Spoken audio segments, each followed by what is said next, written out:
for order. Roll call. Dr. Smith? Here. Dr. McBride? Here. Reverend Duvall? Here. Ms. Lee? Ms. Lee? There. I think she said here. She just. Dr. Khan? We have a quorum. Okay, great, thank you. Let's start out with approval of last month's meeting minutes. I move to approve the minutes. Are there any questions on the motion or any concerns about the minutes? So moved. Second. Is there a second? Okay, thank you, both of you. Dr. Smith? Aye. Dr. McBride? Aye. Reverend Duvall? Aye. Ms. Lee? Ms. Lee?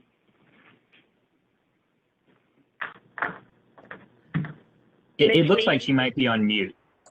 Yeah, I just unmuted her. Try again, Trish. Ms. Lee?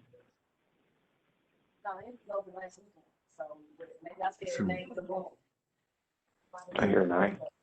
We can hear her in the Ms. Lee? background.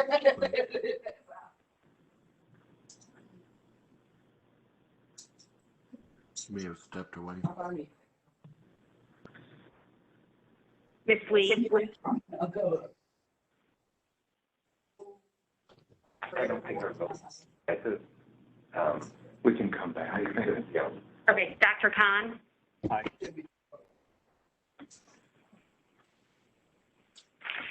You ready to come back to that? Yeah. Okay, we will come back to that order of business in a moment once we've established that Twyla is back on. Okay, moving to the next order of business. Can you all hear me okay? Okay. Moving to the next order of business, we have a new appointment to the advisory board. Dr. Beth Huebner, who is a professor at UMSL. She wasn't available today and has not been confirmed by the council yet, but believe she will be by next meeting. She is a professor of criminal justice, has tenure at UMSL. She's one of the leading scholars in her field, has focused on reentry and other issues related to the justice system. I've worked on panels with her. I don't know her well, but I've been extremely impressed with her in the limited interactions we've had. So I'm not sure if anyone else has met her before, but I think she'll be a great addition to the board. Obviously, she has big shoes to fill with Mary Taylor's resignation. I want to thank Mary publicly for her diligence, her passion, and commitment to the population inside the prison. I know she'll still be active in the space, if not on the JSAB. And, you know, her pressing was critical to get us to the stage where we are with the RFP for the broader jail review. And I just want to go on the record and acknowledge all of her work and let her know how much I think the whole board appreciates her service. Jeff, if I could? Yes. Yeah, so I echo those comments about Mary. I mean, Mary's presence on this board was omnipresent in many ways.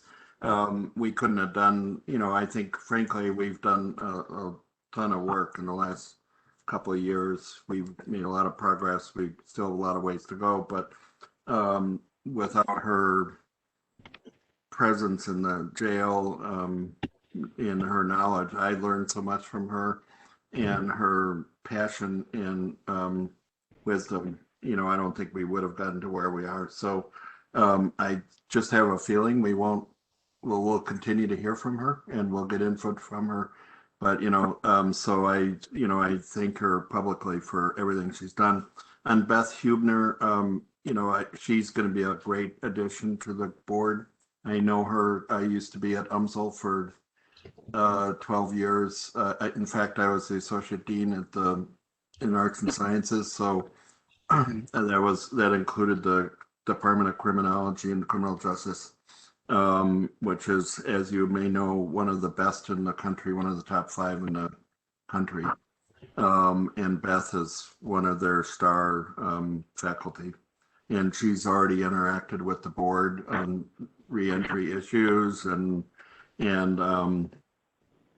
frankly, she's going to, I hope she gets it confirmed by the council, but I think she's already presented a couple times to the board. So we've had some very good interactions with her already, but I knew her as a faculty member, and I've already known her.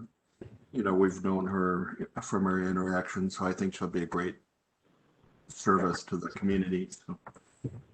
Definitely. I mean, there literally may not be another person in the region that brings more subject matter expertise to this position. So we're thrilled. We're sad to lose Mary, and I think Mary's commitment to the residents here has, shaped a lot of our work and our approach.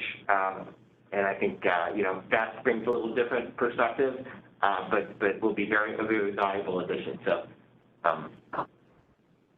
so thank you all, and we would look forward to seeing Beth next month here at our meeting.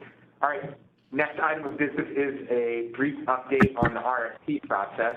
I have reached out to 7 or 8 different organizations around the country, but including some here in St. Louis.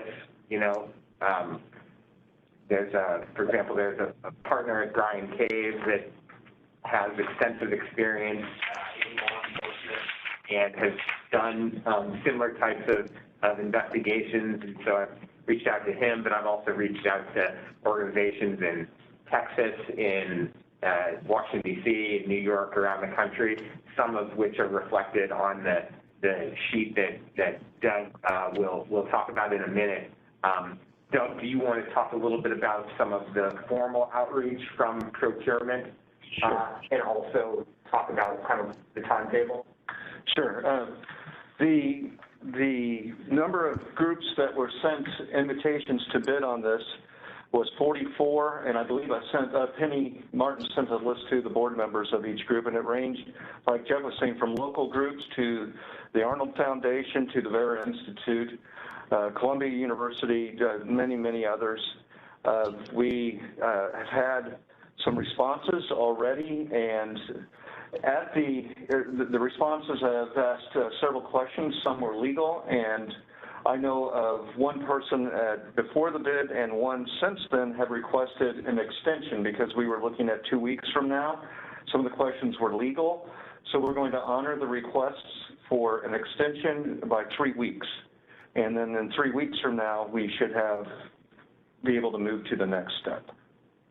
Okay, I appreciate that. I know there was some concern about the first conference, being happening very quickly before some of us had a chance to reach out to people who might be interested. So I'm glad to hear that. I don't want to delay too much, and so I think 3 weeks is appropriate, and then hopefully we will be moving forward. Are there any questions about the process, either for me or for Doug, or for Tim and Bill, who have been part of this sort of informal subgroup that have had opportunities to weigh in? So can you just quickly give us the scheduling of what are the next steps? Yeah. I don't need the dates, but just what goes on the next steps. Yeah, so I think the next, and Doug, just wave here if you need, but, the next few weeks will be probably fielding a lot of inquiries from the potential, bidders. I've fielded personally several inquiries from people who have asked questions like, is there a way, can we subcontract some of this stuff? The answer is yes, they can sub out. Can we bid for 3/4 of it, but the healthcare piece, let someone else take that? No, you can't just bid for 3, you have to say we can do it all. So you know, I've received a lot of different types of inquiries, but those are the types that I've been getting. Do you want to, you know, talk at all about Access to staff, can they have both one-on-one and do surveys online? Well, and of course, the answer is yes to that. They wanted some clarification about some of the various areas, and to be assured, for instance, on prior reports that have been done, that they'll have access to that, and we're responding back, of course. Just questions along those lines. I had a question about whether people would have access to the board members. Right. You know, I said Right. yes. So, you know, so I think the next, you know, 4 or 5 weeks will be just continuing to field inquiries. And, you know, then we, you know, there is not a board member based on the county charter. There is not a board member that, you know, sits on that team. But once that selection should take, what, about a month? Is that Right. Would you say that's Yeah. Trish? Okay. Yeah, so with the 3-week extension, that puts us, you know, to kind of mid to late May. And then we would expect that we'll have a team selected by mid to late June. Mm-hmm. So we can expect probably in late June to be contacted or to be, you know, engaged and start, you know, guiding, you know, kind of giving them some guidance on some of the things that we're interested in looking at. How many people are on the team that selects? I'm not asking who they are. How many people are on that? 3. 3, yeah. 3? Yes. And then they go from the list of 44 down to 1? Whoever submits proposals, they look at their proposals and score them. Okay, so when is the date of the proposals due? May 21st. Okay. Thank you. All right. If there's nothing else on that, then we will move to the next item on the agenda, which is the Deputy Director position reclassification. Doug? Yes, we have reclassified the superintendent over administration position. Civil Service Board approved that to make that a deputy director over administration, where they would be in charge of finance, human resources, grant writing, outreach, pretrial probation, all of those areas. We hope to we want to reach out in a big manner to look at all types of applicants. And I think it's hugely important that we get a board member to be on that interview team. And so I would ask that you discuss among yourselves who that would be. And before we go any forward, I actually would like to do a 2-prong interview with that, where I would like to pull line staff, not administrative staff, but line staff, to go over the initial interviews and have them pick perhaps their top 10, top 15 finalists for the administrative group to do the final interview and selection. Okay. I mean, I certainly appreciate wanting to have a board member, you know, serve on that and offer it. So if you are a board member who's interested in being part of that committee, then certainly let me know. And have you already figured out what line? I think it's great that you're including line staff on that. Have you figured out how that process is going to go? Are you going to accept applications to be on that, or what? I think I would like to just pick people from different areas in the jail that this person would have some involvement with. That's good. That's good. To get buy-in from line staff. So. Do you have a copy of the new reclassification? I do, and I can send that out immediately after this meeting. I should have had a copy here, and I apologize. That would be helpful. Yeah. So for clarity, understanding that was a superintendent's position, does that mean now it's reclassed as a deputy director? There's no now refilling of a superintendent position, correct? That's absolutely correct. So we're not adding a position just by reclassification. I just want to make sure that's clear. Right. That it's one position reclassed to assistant deputy director. Yes, sir. Okay, thank you. Any questions? Okay, let's go to the dashboard. Aaron? All right. Yeah, I think I'll just do the same thing that I did last week and share some of the highlights and then display the medical dashboard, pass it over to Valerie, and she can discuss that.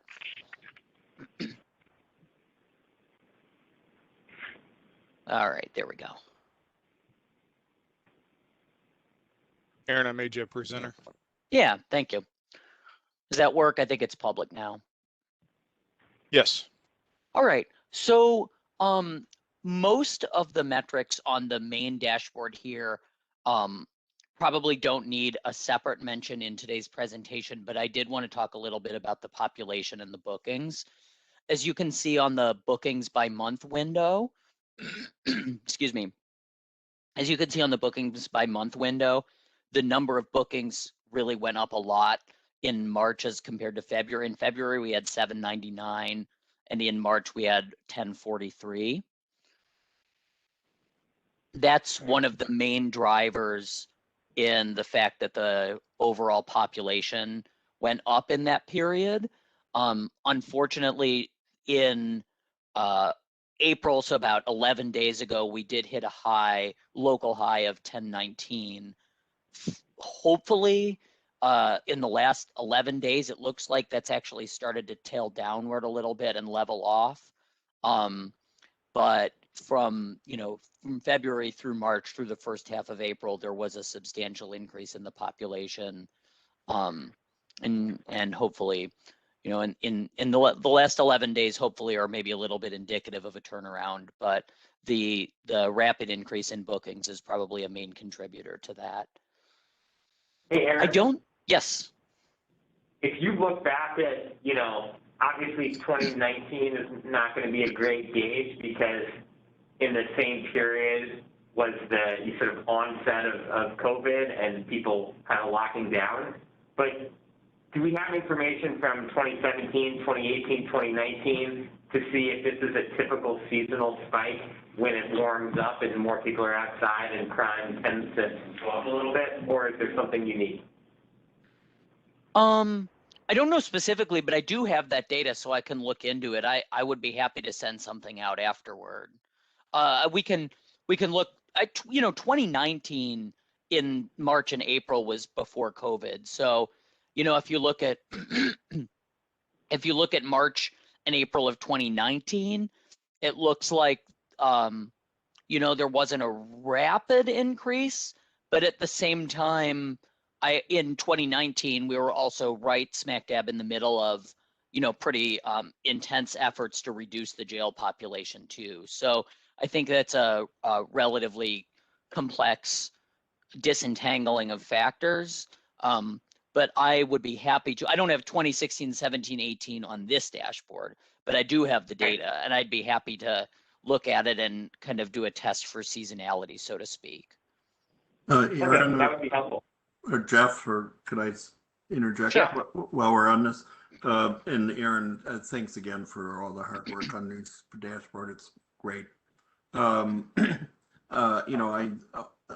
always fixate on this particular chart as well. One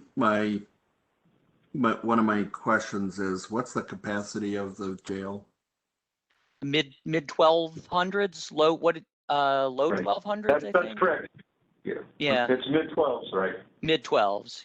Okay, so I'm getting a little worried that we're getting close to that because we're at like 1,000. And as you noted here, we started back in 2019 at 1,100, and with the concerted effort to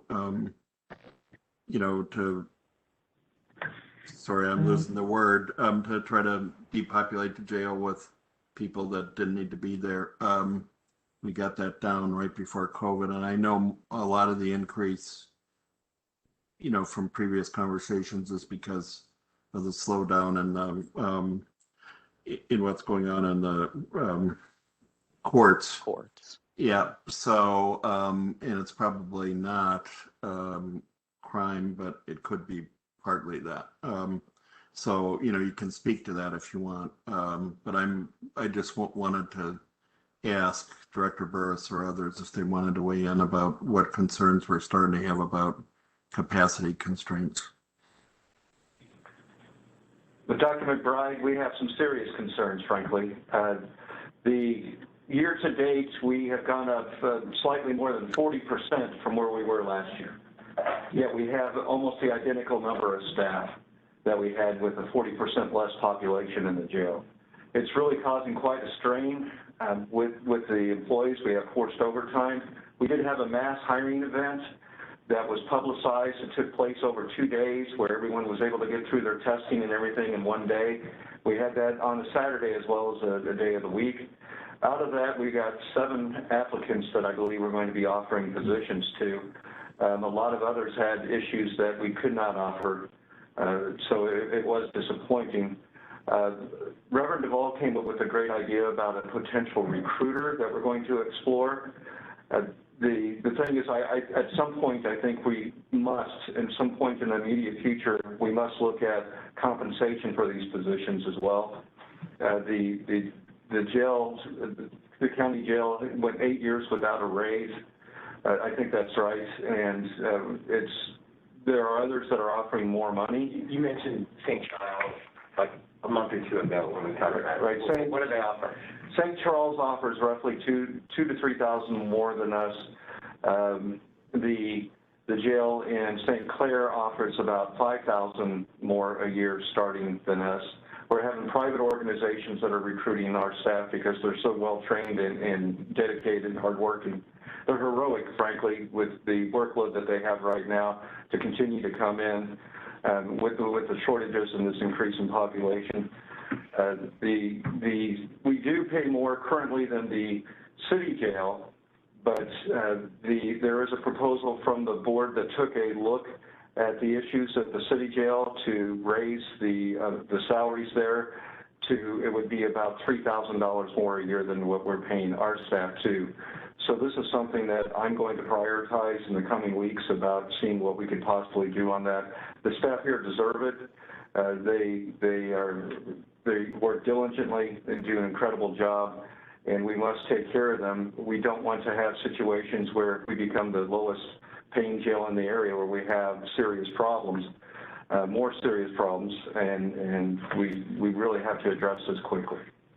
Yeah, thank you, Director Burris. And, you know, I'll want Director Khan and the other health directors to speak to this either now or later on the constraints causing on the health staff as well. But that we know what happened in the city jail, and I'm not saying that that's happened in the county jail as well, but you have about the same number of inmates as well. And so we want to nip something in the bud before it happens. So I appreciate your comments and concerns.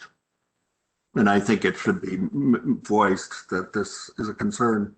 And if there's a choke point that's happening in the courts, that's going to cause problems for you all as well.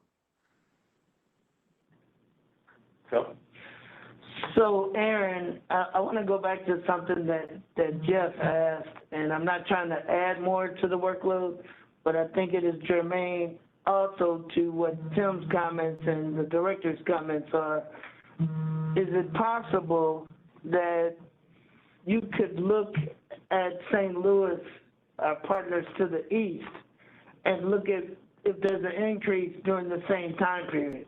Yes, it would be helpful, obviously, for us, but now I want to kind of look over to theirs, because if this is a trend that happens during this time period on both sides, then we're looking at a potential bigger problem regionally, Doug, that if it spikes, it's going to spike on both sides. So if it's at all possible, you could kind of look over there. Yeah, I'd be happy to. Okay. I'll look into seeing if I can have access to that data and look at that, and also I'll look 2 things. I'll look at the city versus the county, and I'll look at the seasonality effect and see, if we're looking at something that's a bit of a fluke seasonally or not. And I'll send that to. Oh, I'm sorry. No, you're fine. And I'll send the results to everybody. All right. So I'd like to make a statement, if I could, real quick. it is imperative, as we're watching our own issues, we know that there's this regionalism conversation about what's going on that impacts the census of jails in our area. And we need to be clear of what our capacity is and send back that we are not able right now, to Tim's point, to Dr. McBride's point, we're not able to take on any additional inmates because we're at capacity. And I just wanted to put that on the record in this meeting, and that the data is going to support it, not just our opinion. I believe that message has already been sent, that that we're at capacity. That, that even if we may not formally be at capacity, I think there is no ability or interest in accepting additional people. And conversely, the intent of our leadership and certainly of our board is to reduce the number and certainly not increase it. Absolutely. And then the other part that's not being discussed is we still have federal inmates, and that number needs to be put in the equation as well. So it's not like we're not trying to be helpful. It's just some reality that has to be said and has to be put out there clearly.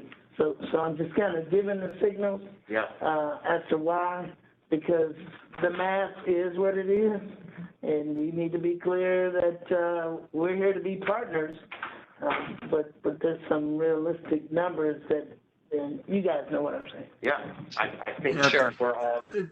All right, thanks, Aaron.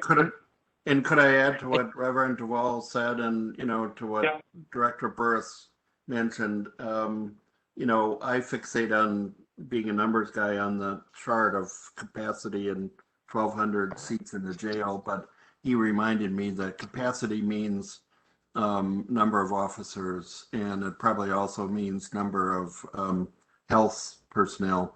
So I think when you think about capacity, I hope it's going to be said that, it's number of officers to a number of health personnel. And, you could have, if you've got constraints there, you don't really have capacity.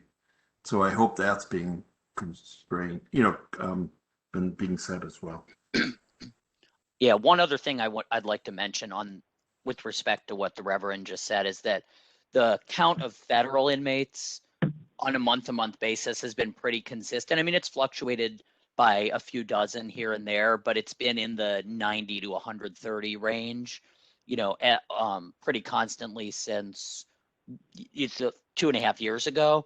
What really, if we want to talk about like a particular category that's driving the increase overall, you can see on this bottom left graph here, I'll maximize it, that pretrial residents, as of, let's see, April 2020, so a year ago, are up almost 200. So, by and large, it's people awaiting trial that are, and a substantial increase in people awaiting trial that are driving the overall increase in jail population more than it is any other category. And just on that note, also I'll show that you could see, if you go into this graph that shows average charge status counts by months, you'll also see that the red bar, which is pretrial felonies, has gotten bigger as well. So in this past April, in April 2020, it was 521, and now it's 707. So overall, it's pretty clear that it's the group of pretrial residents that's driving the substantial increase. Are there any other questions on the main dashboard? I'll move on to the supplemental one if not.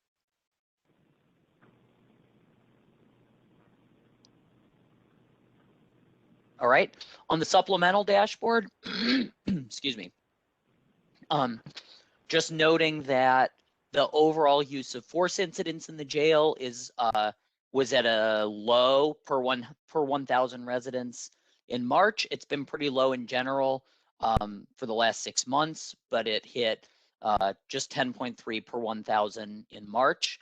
Additionally, the hospital posts and ER runs were extremely low the last month, and the number of video visits, excuse me, the number of video visits was high again, as those continue to make up a significant overall large portion of the total visits. And Aaron, I would like to just share my appreciation with the staff on that drastic decrease in use of force for their incredible work, not just going to physical takedowns or anything like that, but using good correctional skills to talk with people. The medical department has been wonderful to work with as well. And it's just really impressive, I think, that as our population has increased substantially, the use of force has actually gone down. Definitely. Looks like a good trend. Yeah, I mean, that appears to be the lowest number in 2 years. Lowest number in 2 years, and very few tasers or pepper sprays. They're almost all just restraint chairs. That's good to see. Yes. Thank you, Aaron. Thank you. Sure. Okay, so any other questions on the DJS dashboards? If not, I will pull up the DPH dashboards. Oh, yes. One other thing, Aaron. First of all, thanks. This is all really good data. We see the gradual increase in social and professional visits by month. Yeah. And Doug, can you give us the timetable for the return of programming? Yes, we are actually meeting with the Space and Facilities Division, and we're hoping to announce in late May that we will have both choices up and operating and an anger management program. And then we'll be expanding from there. And a lot of this, the reason we're able to do it, we're giving priority status to people, residents that are getting vaccinated. That's been an incredible motivator. We have entire pods that are 100% vaccinated. And again, what percentage of all residents are vaccinated? As a total, I do not know, but I think Valerie or Emily might. But they've made access to vaccinations a priority, and we're so appreciative of that. And in fact, last Friday, they were in the visiting area where they were offering vaccinations to visitors of the family members as well. Good, good. So I'll ask when we get to the corrections medicine dashboard, I'll Sure. reserve that question for that. Sorry to keep interrupting you, Aaron. No problem. So does anybody else have any questions about either the main or the supplemental Justice Services dashboards? If not, I will transfer it over to Valerie. I'll share the public health dashboards and she can talk about those. We'll start with the main medical dashboard, please. Right. Two things that I wanted to point out for this month. For the most part, both of these dashboards are relatively stable trends. The safety events have decreased. I do think that is due to two things. So if you'll recall from the metric that Aaron just had up with the emergency room runs on the Justice Services dashboard, that's been consistently down. And again, that we are confident is due to two things. One, because when we was it March of 2020, when we launched the full-time schedule for having an advanced practice practitioner in the building 24/7. So that we know significantly contributed to the needs of having to transfer folks out. And then in late December, really it started to take full shape in January of this year is when we launched the adjustment to the medical operational model to have paramedics and EMTs in the building. So that in general, I think is allowing us to respond much more quickly to events. The other component to this, though, with the safety events is that with that new staff, especially that's come on since January, we've had some early attrition with that, just as that's expected, but as we found that got into the steady state scheduling of the colleagues that were going to be here as part of the standard team, We need to continue to focus on educating everyone about the channels to report safety events. So we have a project with the quality improvement coordinator kind of happening so that we can make sure that we make those communication channels so that our colleagues can raise their hands, so to speak, when they see that something could have or has presented a risk, that we're confident that everybody knows what to do and how they can tell us about those things. So I do think that we've had much better control over the services and the care and the needs of patients, but we also recognize that that's an educational piece that we need to always focus on. The other piece that I'll draw your attention to is on the far right, the clinical FTE positions. So I actually, it looks significant, and it actually is a significant drop. We need to recalculate though from January on from 2021, because the permanent staff that came on with that new operational model of the paramedics and the EMTs, we weren't calculating those right. Those are actually part of our team. This is not, this isn't just a stopgap or a temporary filler. And so we've got that metric corrected now. We actually have 10 additional nurses that are coming in by May 7th, and that will leave us. And those are not included in that 11.7. So right. It should go down. It should go down near zero. Will actually be 2.6 FTE for frontline staff short with the additional staff that are coming in early May. I do consider us quite short on clinical leaders though. I'd like to see another 2 supervisor level folks in. We've had a really hard time finding qualified candidates for that. And to the point of what we were speaking about with the challenges of hiring in the Justice Services Department, we see the same thing continue. The reason that we have been able to fill the staffing shortage for medical has been the significant adjustment to the operational model to now include the skills of paramedics and EMTs, and that we are partnering with staffing agencies. The second component of that is that we've always been partnering with staffing agencies, but the change with this year has been that we have prioritized and really are only accepting new colleagues that will come in on a temp to hire basis or on a long-term contract basis. No more, just having folks that choose to come in every so often. So we're not seeing that pipeline come in though from the county channels. We've got metrics where we're working with personnel to know how many people click on the link on the county job posting and see how that, and we're talking thousands of link clicks. And that translates into only maybe a couple, fewer than a handful of actual applications each month. Just to clarify, Valerie. Just to clarify, Valerie, so there's lots of using staffing agencies to kind of even out some of the fluctuations has been something that the county has done for a while in this area. So this doesn't indicate any move to outsource these jobs as suggested by that significant drop in the open FTEs. Is that accurate? That is accurate.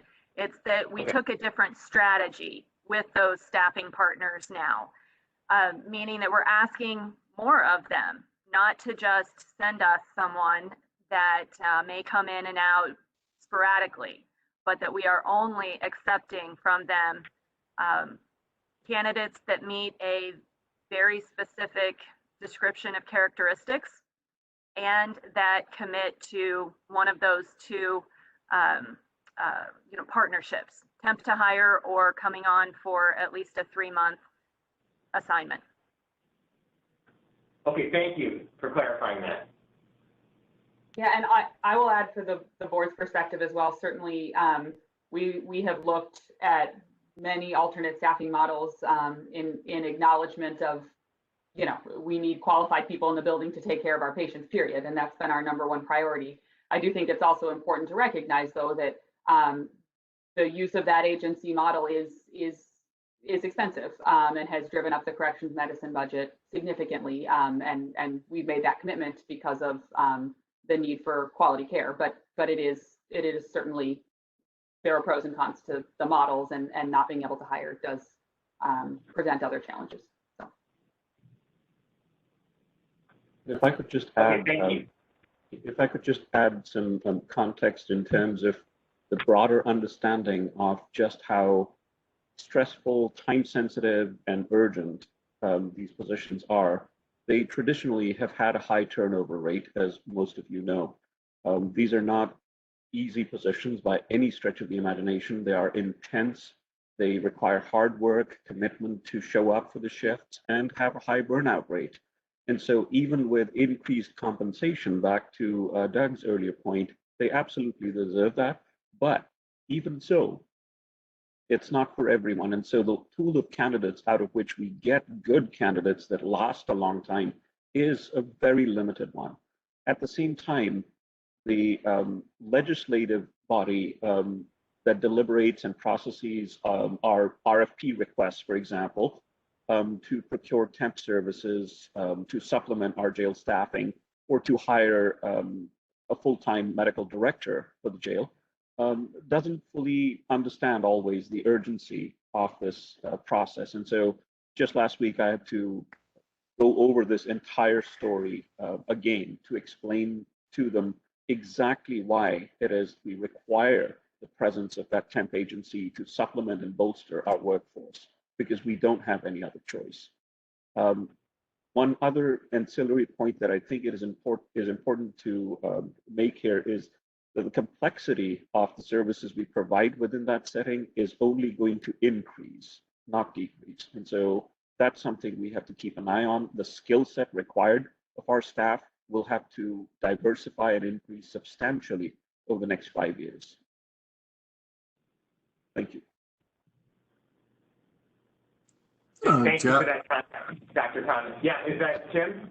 yeah, Jeff, if I could ask Dr. Khan to elaborate on that last sentence, that was intriguing. Why is the complexity going to increase over the next 5 years? And then I have a question about one of the charts. Well, what I was alluding to is post-COVID, I think we already have begun to see signs of that. I think the mental health and social and emotional health components will become far more exacerbated than they have in the last 2 years. We will only begin to see the true picture of that emerge. Coupled with that, the substance abuse and opioid abuse piece is spiraling out of control under the umbrella of COVID. And I don't think we've even begun to see the tip of the iceberg on that problem. That's going to become worse. So the more stronger our own workforce is in terms of establishing warm handshake referrals, the more collaboration we have with a strong network of community health workers that are well-trained and well-resourced out there to ensure a safe and profitable and beneficial transition outwards, the better it will be for long-term outcomes. So that kind of skill set doesn't come naturally to just, and I don't want to pick on the RN category, but an RN focused on clinics and clinical services is important, but that ancillary skill set is just as important. And so there will be some learning of new tricks, so to speak, as we deal with the fallout of this. Yeah, thank you, Dr. Khan. Actually, I serve on the St. Louis Board of Health, and we had a really fascinating but frankly pretty depressing presentation on substance use disorder trends in the city just at our last meeting, which I can get a copy of and share with you all if you're interested, with really very good numbers. And again, the numbers weren't good, but the presentation was really well done. about I think it did suggest some pretty disturbing trends, and one of the things that it was underlying a lot of it was some pretty disturbing things going on with fentanyl. And also, the other thing I would say is the use of, I want to use the term inappropriately, but comorbidity, sort of dual drug use was leading to really horrible outcomes. And I bet you that's some of what you're talking about. Absolutely. And I think the board should also, as a group, we need to keep an eye on the fact that the money side of this, the expense side of this, to provide care for increasingly complex comorbidities, as you put it, Dr. McBride. I mean, there's no going away from that term, unfortunately, is only going to get worse in terms of the amount of money we would have to spend. I will give you one anecdotal example in broad terms, and this is real, in the not too distant past. An inmate, a resident requiring in-house treatment for an extensive number of firearm-related injuries, I think, was admitted to a local hospital system. We then subsequently received a bill well in excess of $500,000 for care. Oh, geez. Now, you can imagine what that does to the budgetary projections for a public agency like ours. I mean, Emily and I, and we just looked at it and said, okay, there's no way. I mean, come on. And so we had to intervene and speak with the hospital system. And fortunately, we managed to negotiate and whittle it down to an affordable amount, which will still put a dent in our budget. There's no going away from that, but it was something we could at least think about being able to afford to pay.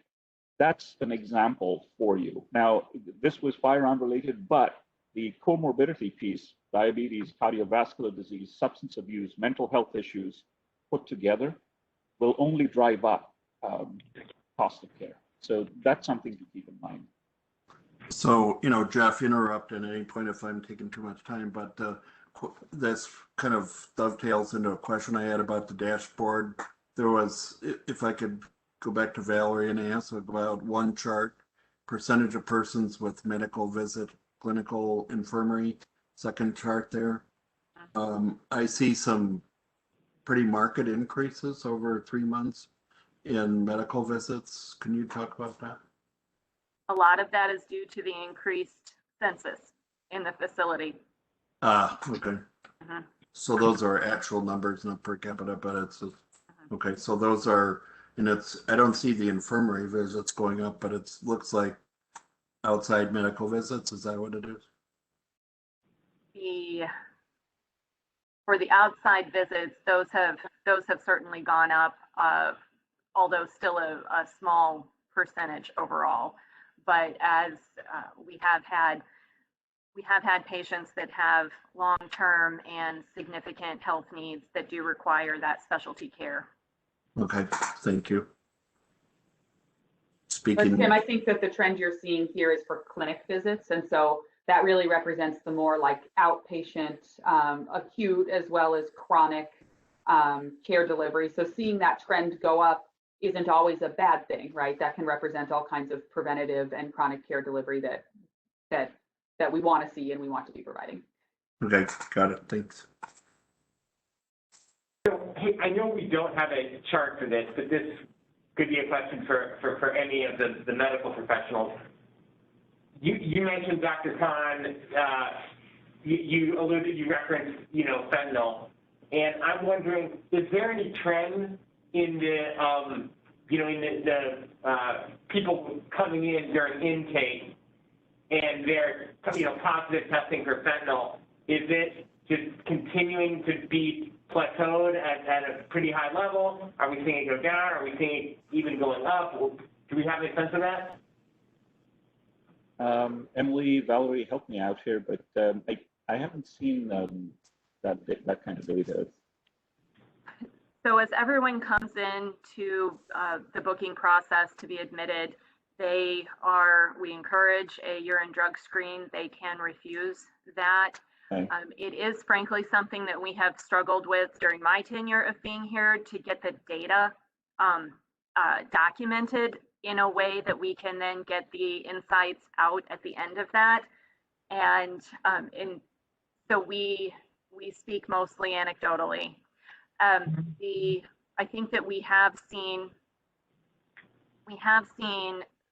several patients that have had to go from intake into the infirmary because those types of risks have been identified by the staff at that process.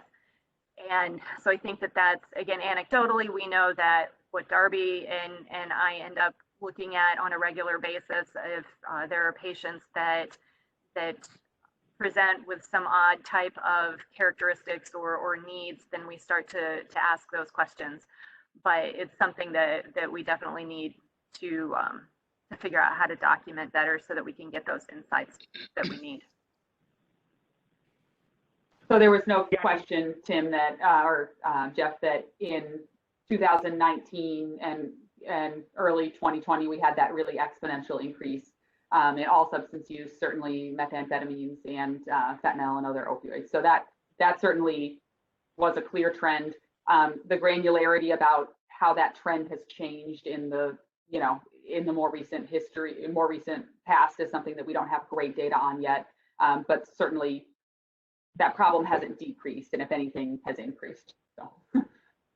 So I guess, and the reason for my question is, I'm wondering, and I understand that the test on the way in is optional. Is there some type of explanation to them that, hey, you're not going to get in any additional trouble if you test positive now? You know what I mean? Because I would love to see a comprehensive system whereby anybody that, drops dirty, especially for like fentanyl, is then forwarded to some kind of like medication-assisted treatment on their way out. And if it's just an optional thing and some can do it and some don't, and if the data's not collected very well, then we're certainly not going to be matching on the back end. But in an ideal world, we could do that matching on the back end and get the people, because the data I've seen nationally suggests that the likelihood of death by overdose right when someone's released from a correctional facility is like, that's the highest that there is of like any population in the country for fentanyl overdoses. So that's my vision, is could we get there? Is that practical at all? That is really what we're doing to a large extent now, Jeff. So our intake staff is especially and specifically trained to get that confidence in the patients as they come through. They are really good at making that awareness or helping folks understand that legitimately we're here to help them, and that this information does not feed back into the urine drug screening, specifically does not feed back into their judicial process. That is completely outside of the scope of this. We do absolutely, we've been operating the medication assisted treatment program for a couple of years now. There's a very strong referral process or intake or referral channel at the intake step that happens, and that happens quite well. There's also those patients specifically are served through the program while they are here. Likewise with the Choices program, the folks that feed into the medication assisted treatment program. So they have that direct connection into the community services as they're leaving. Then last year, when Justice Services and Medical began to partner more closely with the MacArthur Grant and Places for People, that type of connection increased as well, specifically focused on mental health needs. But as we know, there's a large correlation between the substance use as well. And then we are really getting into the throes now of expanding even to the more broader needs of the population with our Relink program, which again is entirely focused on identifying what services are that people need and making that connection as they go back out into the facility. So we're working that through a few different channels and explicitly doing that warm handoff as folks leave incarceration. Thank you, Valerie. Thank you. Dr. Towns, Dr. Doucette, all of you. Valerie, real quickly, should I show the supplemental dashboard if there's anything you wanted to display from there? Sure, there really isn't anything that I'd call out on this dashboard. It's more of an insight to the self-reported conditions that we learn from patients as they come in. So it's relatively stable. Okay. If you'd like, I can give an update on the COVID status in the facility from the testing and vaccination perspective. And then I have a question, would like to open some discussion if we can, please. And I realized that I did not get the overview over to Aaron or to be able to share here, so I'll send that out, but I'll explain just verbally here what we're looking at for the COVID status. So we have now conducted since March of last year almost 9,000 tests. We continue with the 2-week quarantine process for all newly admitted residents. It works. It has been the key driver, I think, for having control of the infection rate in the facility. So for April, we've had a very, very quiet April. We've only had 3 positive patients this month, and we have 0 currently in the facility. No positive patients. So it has been. We continue on that twice weekly cadence of testing the new residents. And then 2 weeks ago, we began vaccinating. I believe it was 2 weeks ago when the order, thank you, Dr. Doucette, headshake, the days blur a little bit, but for a couple of months, we've been vaccinating into patients that met the qualification for their health condition. And then 2 weeks ago, we offered it for all of the residents in the facility. So we really just went housing unit by housing unit, and have now completed that, plus a few more comebacks to either folks that changed their minds, or we went back and said, are you sure you don't want to? And the exception of that is the population that remains in that 2-week quarantine process. And so at this time, we have, let me get my numbers. We have vaccinated over 400, we've administered over 450 doses of the vaccine and about 400 unique patients. And at this point, we have 200-ish patients throughout the facility that are fully vaccinated.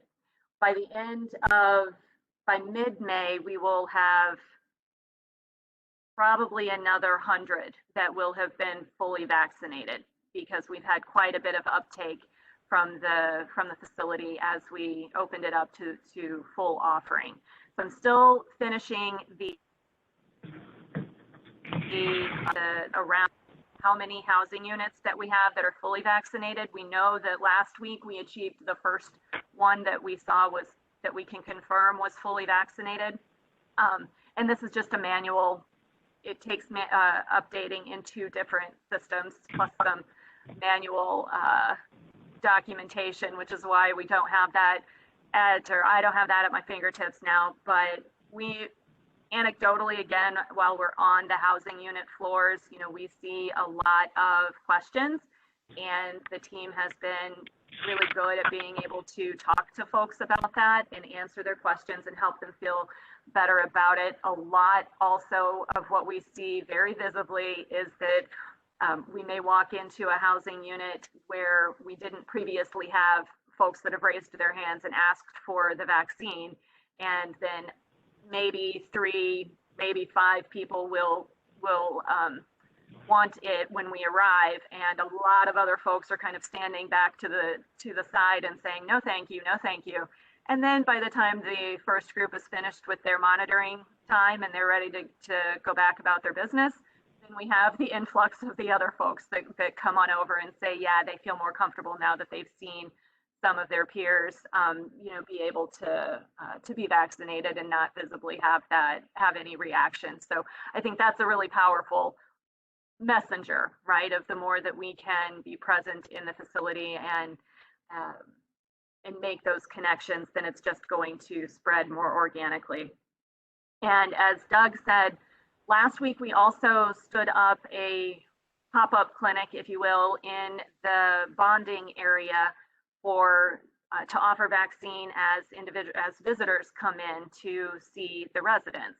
We've done that twice now on weekdays, and we have vaccinated about 10 people, but that's minimal compared to the visitors that actually come in. So the next step is to do that on a weekend so that we can reach more people. But with that vein, I also wanted to open a conversation, if we can, to understand, brainstorm some ideas of how we can increase and improve the messaging and the comfort level for residents to be open to vaccination, and likewise, how can we better and more easily reach their families, because as the residents rotate back into the community, then the more that we can give them the opportunity to be vaccinated here and then have that access for their families, that's a great win. But I wondered if we had any ideas that we could start to focus on in that vein as well. And I'll just add, the numbers that you heard might have sounded a little bit, you might have questioned the first and second dose kind of implications of those numbers. So just to be clear, we had been using Johnson & Johnson vaccine in the jail initially, as it really made sense for populations for which might not be around 3 to 4 weeks later for a second dose. So obviously DPH has stopped using that vaccine and awaiting further federal guidance on that. So there was a transition to Pfizer in the last week or so, which kind of explains why we have more fully vaccinated people than partially vaccinated folks. But that is the situation at this point. It is fully Pfizer vaccine and that 2-dose series. So yeah. Yeah, Jeff, if I could intervene. Yeah, I was hoping you would. Yeah, you probably expected me to. And I always like to comment on this part and just sort of give a real shout out again to the health staff and Valerie. And I continue to think that this is a marvel what you've done in terms of keeping COVID out of the jail. And we sometimes have a dearth of good news in our region, and so if anybody's listening, knock knock, you should pay attention to the numbers that we heard: 9,000 tests and very few positive cases in the jail. So and that's a real testament to the hard work of the people in the health staff. And, if you look around the country, this has not been happening in jails. Is there a problem? No, I'm sorry, we just had a little audio thing there, but I think we got it going now. Okay. And if you look around the country, this has been a horrible problem around jails and prisons, and led to deaths, literally deaths, and people being put in the hospital, and we have not seen that end. So, I think it's just remarkable what's going on. And so I do want to speak to the question that you asked. And again, thank you, Valerie, and, the whole health staff for their hard work. So I think the question you're asking, and I was paying close attention to the numbers you said, so you have about 400 out of about 1,000. And we've talked a lot about this in the Board of Health in the city.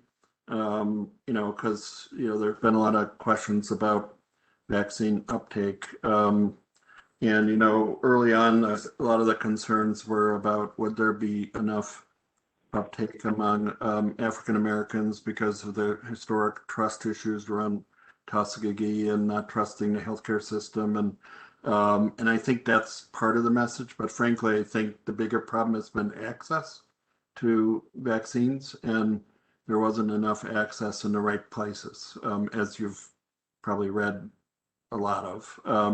Certainly you're making access available now in the jail, so that's not really the issue. So I think what we've learned is really information's a big part of the problem, and trusted messengers is a big part of the problem. So I think I probably am speaking to the choir here, but you know this, and I don't know, you probably know why they're saying no to the vaccine, but from what I'm in public health, we sort of live this every day. I hear it, there's a lot of misinformation out there about the vaccine. People read things on Facebook and they hear things that are not true about the vaccine. They hear things that are not true about COVID.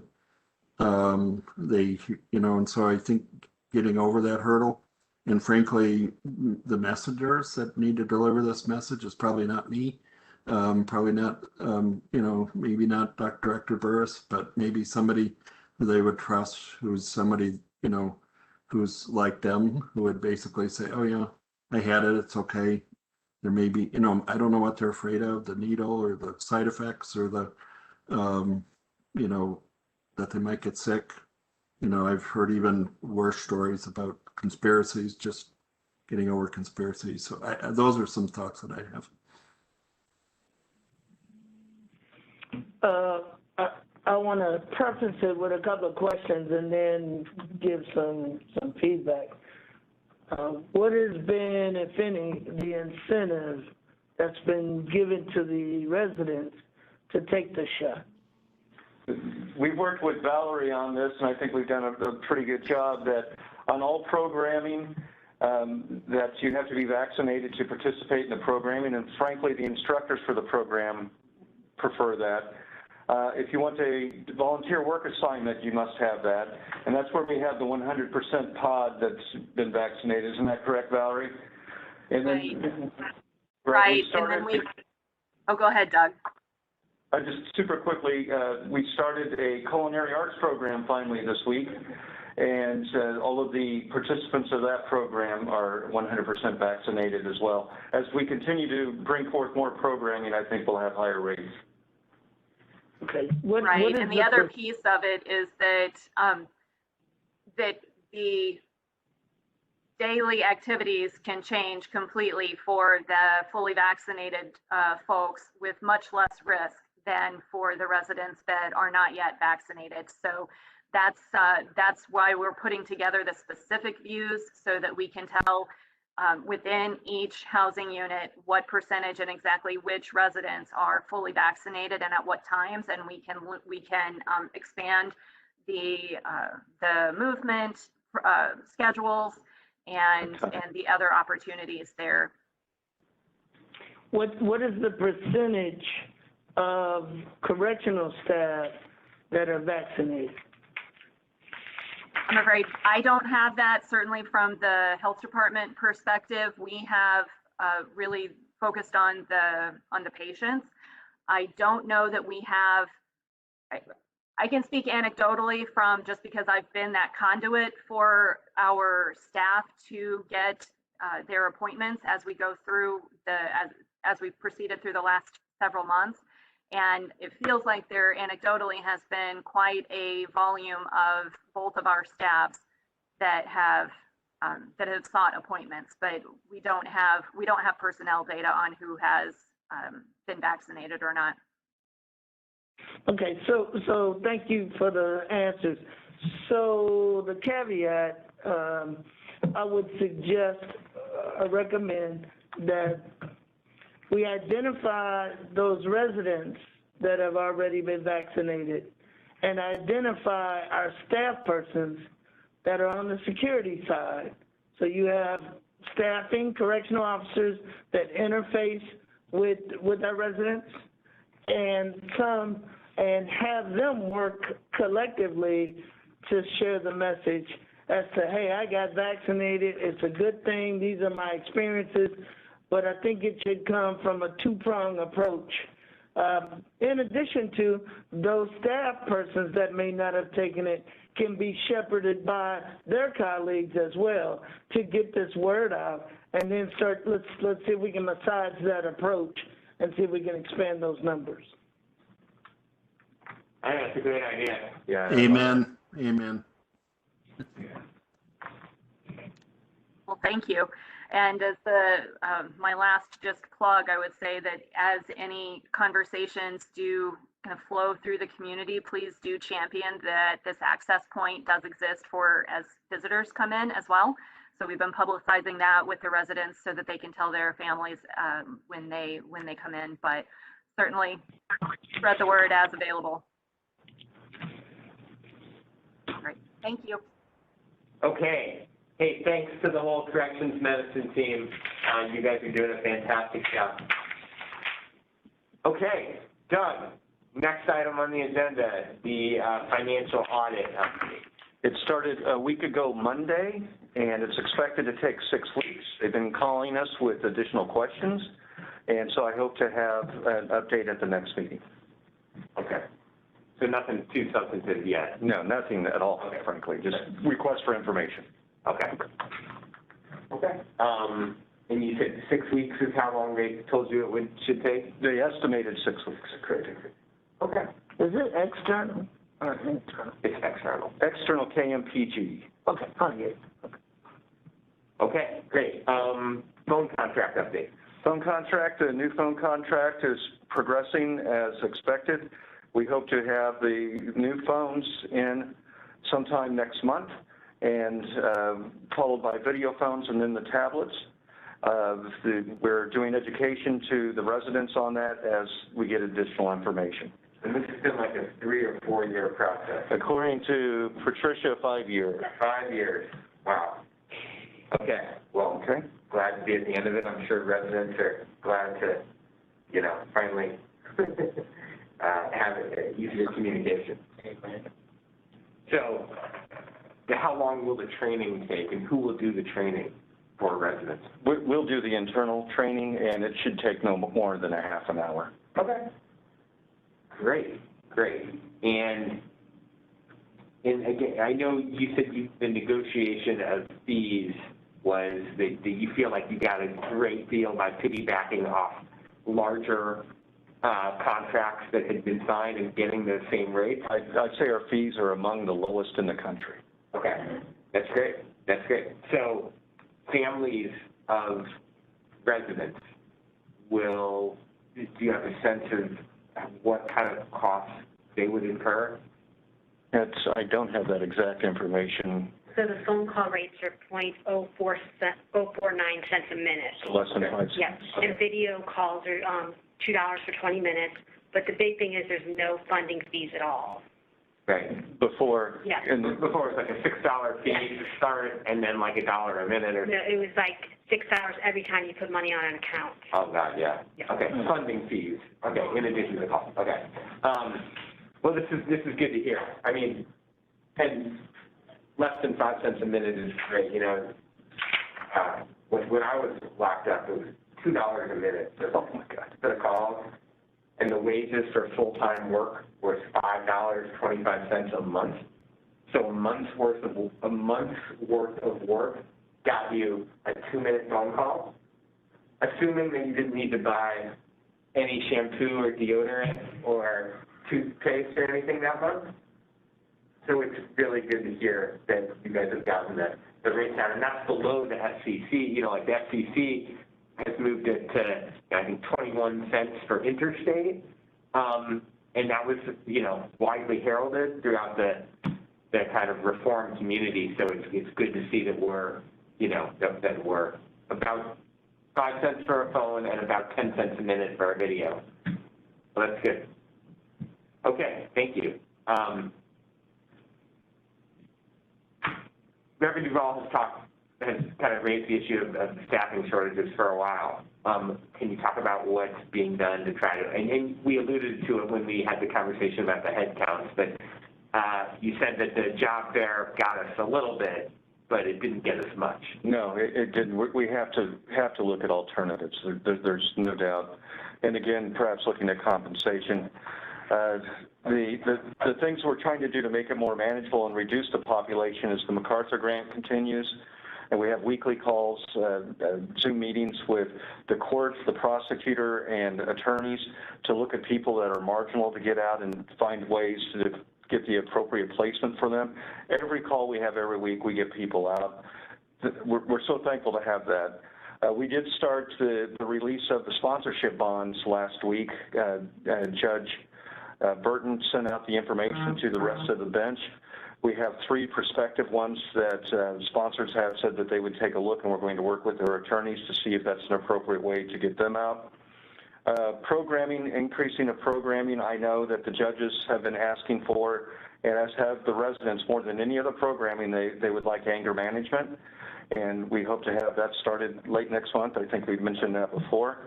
And then we're also wanting to expand community resources. The one that is with us right now is Sunshine Ministries, which has a residential program in the city, and they had representatives, including the director from their organization last week, come to look at people that are candidates to being released to their program. It's my hope also when we get the new deputy director that we can find additional community resources that we can refer people to out in appropriate cases.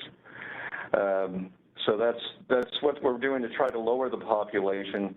You know, with the staffing, we're talking about perhaps another mass hiring event, but there are other things, and I just need help on this. I really need help. I love the idea of a recruiter. I think that might be something that we could really look at, but any ideas, I would ask people to reach out to me. So part of this is on the front end, getting more people in. Part of it is on the retention end, keeping people from leaving, which has been a challenge because the more acute the staffing shortage, the tougher the working conditions, the more people are tempted to leave, especially for higher paying jobs in surrounding counties. We talked about trying to increase the quality of feedback from people who are departing to better understand how we could increase retention. Mm-hmm. Any progress on that? No, Shantae hasn't had the time. She's just been totally swamped, and plus she had a week off in Jamaica. Okay. But we'll prioritize that before the next meeting. Okay, that would be good. That'd be good. Thank you. Hey, Jeff? Yes.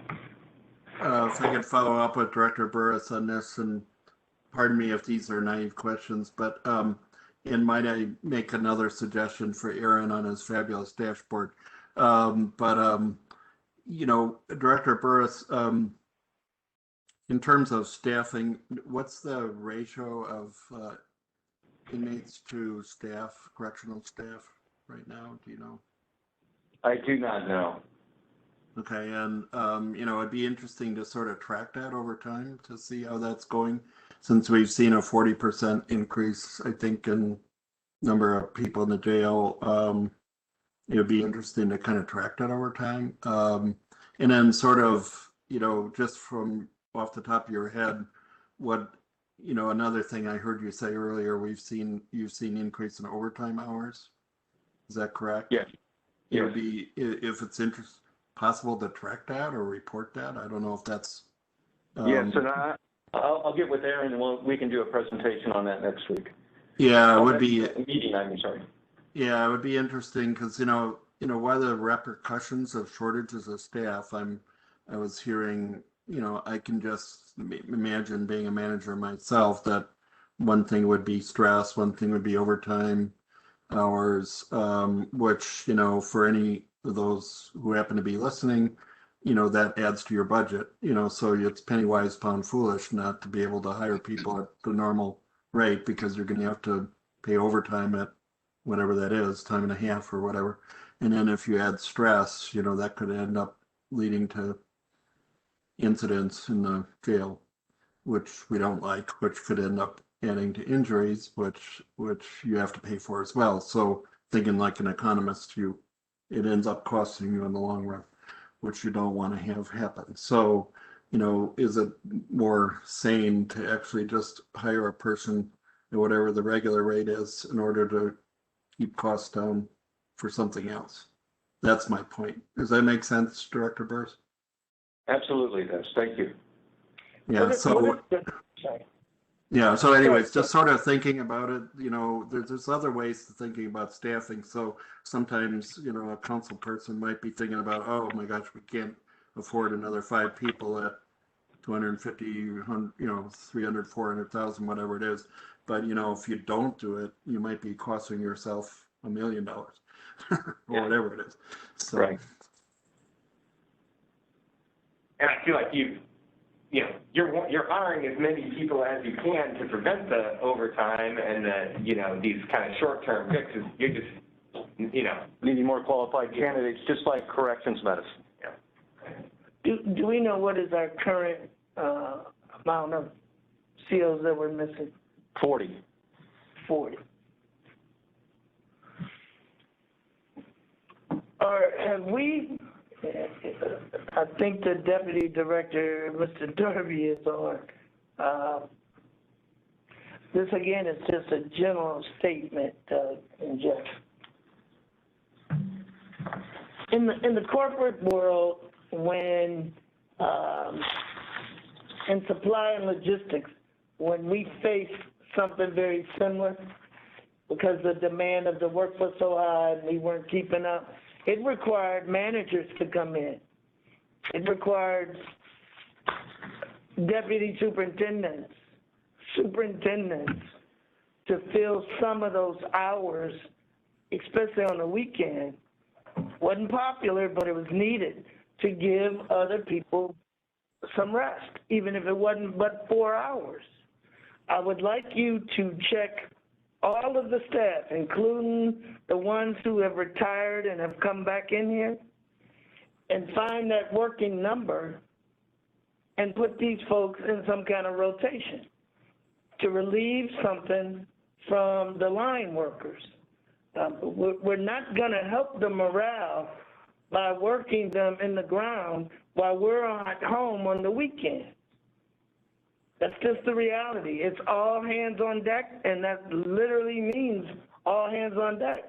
So I would encourage you to look at all of those, regardless of their statuses, where you can put them somewhere to back it up, to relieve something, to help. And that can help while we're still trying to achieve the challenges of bringing folks in. And I think you get 2 things out of it. Of course, you get the rest to the line workers, but it helps improve your morale to see somebody come in and help that they don't ever see other than through an inspection or a drive-through walkthrough. Right. So it helps the morale on that end.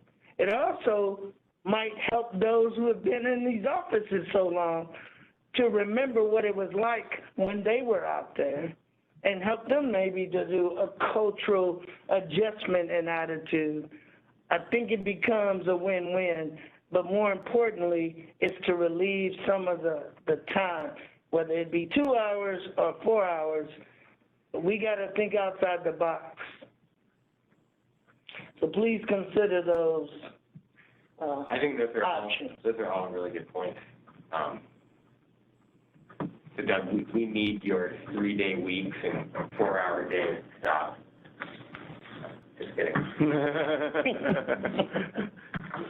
know you're putting in a ton of hours, and we hope that all the leadership team, you know, sees how hard you're working and is willing to, you know, to chip into this kind of thing. And I do think symbolically it is important for any organization to see everybody has some skin in the game. And to that point,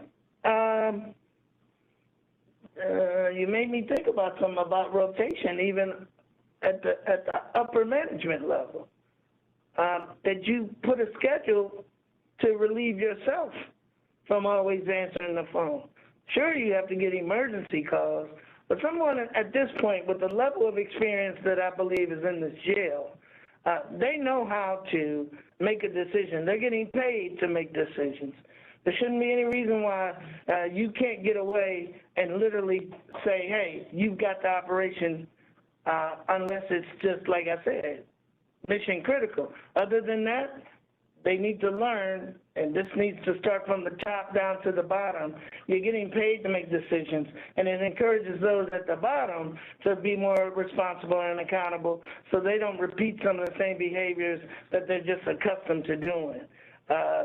Hold them accountable. That's the word that you've always heard, and I'm going to stop my sermon other than Mary and I believe in accountability and transparency.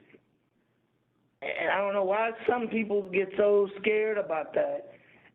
If you just own up to your stuff, it doesn't cause a lot of friction. It's when you're caught not owning up to your stuff that then you start drilling into questions, and then you start asking about transparency. And unfortunately, I'm always done with those speeches because I'm ready, as you know, to start advancing to help this operation. But understandably, all the reasons, rationales, behaviors of the past, they are what they are, but they are no longer acceptable in moving forward, especially when we have what we're facing in this call of under shortages of staff and it's about the safety. Right. It's about the energy. And you, Mr. Director, need to be just as well rested so you can deal with people like Jeff. Well, Reverend Gall, I believe you probably talked to my wife recently.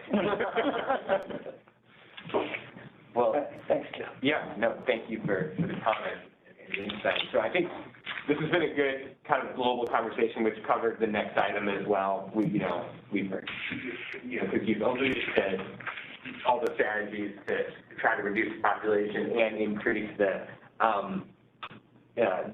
staffing, and hopefully, I know there's at least one county council person on the call, and hopefully, the council and the administration will, look at the budget, for these positions, because people are making decisions every day, and extra $3,000, $4,000, $5,000 is a lot of money. Especially if you're making, $30,000, $35,000, that's a big percentage. So we need to try to have the county achieve parity with the surrounding counties so that we're not faced with this continuing problem, in the coming years. Okay. I had one new business. Yeah, new business. We received an enormous amount of applications for the volunteer coordinator position. And with programming coming back, volunteers will be coming back. I would like to set up an interview schedule sometime in May, and I again request a board member participate, be on the interview team for the volunteer coordinator position. Great. So if there's a board member who would be interested in being on that team, and we appreciate being included in these decisions. So again, a board member who would like to be on the Deputy Director Search Committee and a board member on the Volunteer Coordinator Search Committee, just let me know if you're interested. All right. Are there any other items that any board members want to discuss? That was good. Council member, the council chair says that she's heard the message on staffing salary. So thank you, Council Chair Clancy. All right. Any other new business from any board members? No, sir. Okay, hearing none, now's the time for public comment. Are there any members of the public who would like to speak? We didn't receive any email. We did not receive any. Okay. Okay. Not having received any advanced communication from any members of the public apprising us of their interest in speaking, we'll move to the final item on the agenda, which is setting next month's board meeting. We will, Doug, the 21st, I know you had said. It's better for me. It's better for you, but the fourth Friday is typically the one we do, which is the 28th. But that'd be even. So that should be, fine for you. So we will plan, to fourth Friday of the month, and we will look forward to Dr. Huebner's participation. And everybody, go get your second shots if you haven't, or your first shots if you haven't done that. And Thanks, Doug, for the helpful information and the, your transparency on a lot of this stuff, which I know some of this stuff is not, easy to share. Thank you to the Corrections Medicine team. Thank you, Aaron, as always, for the great data and for providing the follow-ups on a couple of the questions that we asked. Sure. Jeff, do you want, for those follow-ups, so just real quickly, for the overtime and the staff to inmate ratio, I think in addition to Mr. Burris and I presenting that at the next board meeting, we'll also look into the feasibility of putting those things, as Dr. McBride suggested, putting those things on one of the dashboards on a going forward basis. As for the two things that you all wanted me to look into, would you prefer those to be wrapped into the presentation next month, or would you like me to send out some results to you like I did last time? Why don't you send the results as you did last time, but then in the future, wrap them into the dashboard if possible? Sure. And then, I'd be curious for that information on the, the percentage of people testing positive at intake. I know you said that's been a little difficult, the data collection, but I would be interested in the percentage of people submitting to the test and the percentage of those submitting who are testing positive. Okay. Thank you for being receptive to all of our questions, and thanks to all the board members for your time and your commitment. Everybody have a great weekend. Jeff, before you go. Yes. I think we had one order of business. We didn't approve the minutes. Oh, you're right, Sam. And Twyla left, I think. We'll have to do it next. You're on the list. Well, so we'll probably just have to do it next time or by email or something. Well, yeah, next time we'll approve the minutes of this meeting and the March meeting shortly. Thanks for letting us. Someone needs to move to adjourn. Motion. Yeah. I make a motion to adjourn this meeting. Jeff, before, I think the minutes should reflect then that the minutes for this meeting should reflect that approval of last meeting's minutes were tabled to the next meeting, just so we're for the record. Thank you, Jake. Sure. Thank you, Jake. So we will, do I need to move to table the motion? I think you can probably. That would be the appropriate thing to do. I withdraw the initial motion to approve the minutes of the March meeting, and we will table that item until the May meeting. That sounds good. Yes. Okay. So the record will reflect that? Yes. Okay. Thank you very much, Tricia. Who seconded the adjournment? Second. Tim seconds the move to adjourn. All in favor? Any opposed? Aye. Okay, meeting is adjourned. Okay, meeting is adjourned. Thank you all. Thank you so much.